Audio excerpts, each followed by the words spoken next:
সারা দেশে বিশৃঙ্খলার পিছনে ইন্ধনদাতারা রয়েছে সেনাবাহিনী। আইনজীবী সাইফুল হত্যা, সরানো হলো পুলিশের ডিসি ও সিকে। ইসকনের নিষিদ্ধের ব্যাপারে সরকারের মধ্যে কোনো আলোচনা হয়নি। জাতীয় ঐক্য তৈরিতে বিএনপির দাবির সঙ্গে একমত জামায়াত। এবং সর্বশেষ জানাবো ভারতের পররাষ্ট্র দপ্তরকে হুঁশিয়ারি দিয়ে যা বললেন রিজভী। এতক্ষণ শুনছিলেন সংবাদ শিরোনাম, এবারে বিস্তারিত। তবে তার আগে অনুরোধ থাকবে আমাদের চ্যানেলটি সাবস্ক্রাইব করে বেল আইকনটি ক্লিক করুন। সারা দেশে বিশৃঙ্খলার পেছনে ইন্ধনদাতারা রয়েছে সেনাবাহিনী।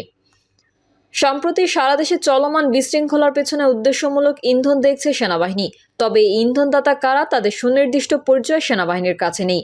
দেশের আইন শৃঙ্খলা রক্ষায় গত 2 সপ্তাহে সেনাবাহিনীর কার্যক্রম সম্পর্কে ধারণা দিতে এই সংবাদ সম্মেলনের আয়োজন করা হয়। কর্নেল ইন্তেখাব হায়দার খান বলেন, সেনাবাহিনীর পদক্ষেপের কারণে অনেক ঘটনা শেষ পর্যন্ত ঘটছে না।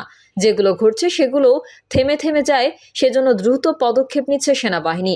তবে ছাত্র শ্রমিকদের মতো সাধারণ জনগণের বিরুদ্ধে যখন সেনাবাহিনীর শক্তি প্রয়োগের বিষয় আসে, তখন অনেক চিন্তা করে এগোয় সেনাবাহিনী।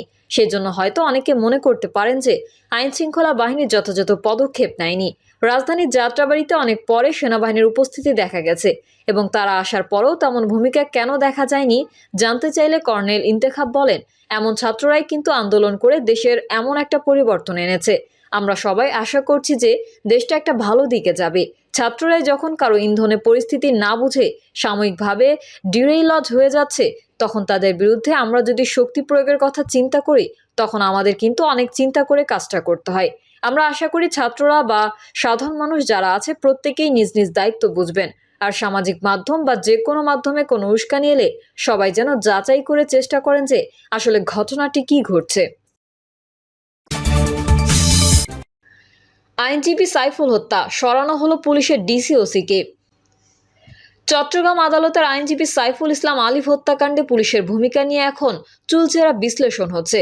অন্তর্বর্তী সরকারের শীর্ষ পর্যায় থেকে বিষয়টি নজরদারি করা হচ্ছে। আইনজীবী হত্যাকাণ্ডের পর বৃহস্পতিবার পর্যন্ত 30 জনের অধিক লোককে গ্রেফতারের তথ্য দিয়েছে পুলিশ, কিন্তু তাদের মধ্যে হত্যাকাণ্ডে জড়িত করা এবং তাদের ভূমিকা কী ছিল তা স্পষ্ট করতে পারেনি পুলিশ। ইতোমধ্যে পুলিশের প্রাথমিক ব্যর্থতা পাওয়া গেছে বলে জানা গেছে, যে কারণে চট্টগ্রাম মেট্রোপলিটন পুলিশ দক্ষিণ জোনের উপকমিশনার মোহাম্মদ লিয়াকাতুল খানকে বদলি করা হয়েছে। তার স্থলে পদায়ন করা হয়েছে বন্দর জোনের ডিসি শাকিলা সুলতানাকে। তাদের বদলি আদেশে সই করেন সিএমপি কমিশনার হাসিব আজিজ। এরপর আজ পৃথক আদেশে সিএমপি দক্ষিণ জোনের অধীনে কোতোয়ালি থানার ভারপ্রাপ্ত কর্মকর্তা মোহাম্মদ ফজলুল কাদের চৌধুরীকে বদলি করা হয়েছে। তার স্থলে সিএমপির বিশেষ শাখায় কর্মরত পরিদর্শক মোহাম্মদ আব্দুল করিমকে পদায়ন করা হয়। এদিকে সহকর্মী হত্যার প্রতিবাদে আজ চট্টগ্রাম আদালতে ব্যাপক বিক্ষোভ করে আইনজীবীরা। একই সঙ্গে জেলা আইনজীবী সমিতির সিদ্ধান্ত অনুযায়ী দ্বিতীয় দিনের মতো কর্মবিরতি পালন করে তারা। এতে করে বুধবারের মতো বৃহস্পতিবার চট্টগ্রাম আদালতের বিচারিক কার্যক্রম বন্ধ ছিল। এদিন বিক্ষোভ সমাবেশে আইনজীবী নেতারা বলেন, ঘটনার দিন পুলিশ ও আইন শৃঙ্খলা রক্ষাকারী বাহিনীর সদস্যরা সকাল থেকে নীরব ছিল। তাদের নিষ্ক্রিয়তার সুযোগ নিয়ে ইসকনের অনুসারীরা আদালতে জড়ো হয়। এক পর্যায়ে তারা আদালত পাড়ায় মসজিদ সহ বিভিন্ন প্রতিষ্ঠানে হামলা ও কয়েকটি মোটরসাইকেল ভাঙচুর করে। এর প্রতিবাদ জানালে আইনজীবীদের উপর চড়াও হয় ইসকনের অনুসারীরা। এক পর্যায়ে অ্যাডভোকেট সাইফুলকে নির্মমভাবে কুপিয়ে এবং পিটিয়ে হত্যা করা হয়। সিএমপি কমিশনারকে আলটিমেটাম দিয়ে আইনজীবী নেতারা বলেন, ঘটনার পুলিশ যথাযথ ব্যবস্থা নিলে এত বড় ঘটনা হতো না। এটি পুলিশের ব্যর্থতা। দ্রুত সময়ের মধ্যে আইনজীবী সাইফুলের খুনিদের গ্রেফতার করা না হলে আপনি পদে থাকতে পারবেন না। ইসকনের নিষিদ্ধের ব্যাপারে সরকারের মধ্যে কোনো আলোচনা হয়নি। অন্তর্বর্তী সরকারের বন ও জলবায়ু পরিবর্তন মন্ত্রণালয়ের উপদেষ্টা সৈয়দ রিজওয়ানা হাসান বলেন, কোনো সংস্থা নিষিদ্ধ করার কোনো আলোচনা সরকারের মধ্যে হয়নি। দাবি উঠতে পারে, দাবি নিয়ে মানুষ কর্মসূচিও দিতে পারে। ব্যক্তির অপরাধের সঙ্গে সংস্থার অপরাধকে সরকার জড়িয়ে ফেলছে না। তিনি বলেন, একটি সুনির্দিষ্ট অভিযোগের ভিত্তিতে একজনকে গ্রেফতার করা হয়েছে। তার ব্যাপারে একটি আইনি প্রক্রিয়া চলছে। তিনি অভিযুক্ত হতে পারেন, নাও হতে পারেন, সেটি আদালত দেখবেন। রিজওয়ানা হাসান আরও বলেন, পত্রিকায় দেখেছেন ইসকনের পক্ষ থেকে সংবাদ সম্মেলন করা হয়েছে বলে তাদের সঙ্গে যাকে গ্রেফতার করা হয়েছে তার কোনো সম্পর্ক নেই। জাতীয় ঐক্য তৈরিতে বিএনপির দাবির সঙ্গে একমত জামায়াত। দেশের বৃহত্তর স্বার্থে জাতীয় ঐক্য তৈরির ব্যাপারে বিএনপি যে দাবি জানিয়েছে তার সঙ্গে একমত পোষণ করেছে বাংলাদেশ জামায়াতে ইসলামী। জামায়াতের আমির বলেন, অন্তর্বর্তী সরকার যাতে শৃঙ্খলার ভেতর থেকে একটা কার্যকর নির্বাচনের দিকে আগাতে পারে সেই বিষয়গুলো নিয়ে আলোচনা হয়েছে। দেশ আমাদের সবার, জাতির ধর্ম বর্ণ দলমত নির্বিশেষে সবাই মিলে জাতীয় ঐক্য গড়া যাতে আরো শক্ত বা দৃঢ় থাকা যায়। এছাড়া প্রশাসনে আরো কিভাবে গতি আনা যায় এই সমস্ত বিষয় নিয়ে আলোচনা হয়েছে। তিনি বলেন, বৈঠকে দ্রব্যমূল্য কিভাবে কমিয়ে আনা যায় তা নিয়ে আলোচনা হয়েছে, কারণ দ্রব্যমূল্যের ঊর্ধ্বগতির ফলে জনগণের কষ্ট হচ্ছে। মানুষের সামর্থ্যের মধ্যে দ্রব্যমূল্য কিভাবে নামিয়ে আনা যায় এসব বিষয় নিয়ে কথা হয়েছে। ডক্টর শফিকুর রহমান বলেন, সামনে রমজান মাস, এই মাসকে সামনে রেখে অসাধু ব্যবসায়ীরা যাতে নিত্যপণ্যের কৃত্রিম সংকট তৈরি করতে না পারে এই সমস্ত বিষয় নিয়ে আমরা পরামর্শ করেছি।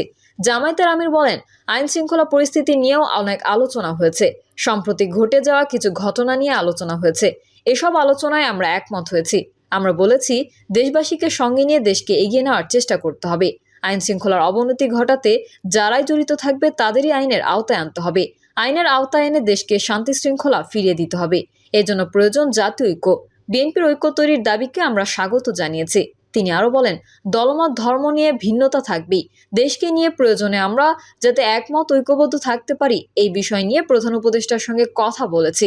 তবে নির্বাচনের রোডম্যাপ নিয়ে বৈঠকে কোনো কথা হয়নি বলে জানান তিনি।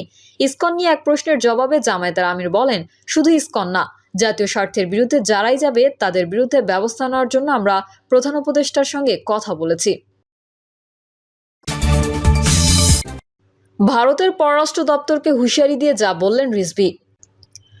বিএনপির জ্যেষ্ঠ যুগ্ম মহাসচিব রুহুল কবির রিজভী ভারতের পররাষ্ট্র দপ্তরকে হুঁশিয়ারি দিয়ে বলেছেন, আজকে ভারতের পররাষ্ট্র দপ্তর চিন্ময়কে মুক্তি দেওয়ার জন্য বলে শেখ হাসিনার পোষ্য সন্তান যুবলীগ ছাত্রলীগ যখন কিশোর বিশ্বজিৎকে হত্যা করলো, কই সেদিন তো আমরা ভারতের পররাষ্ট্র দপ্তরকে কোনো স্টেটমেন্ট দিতে দেখলাম না।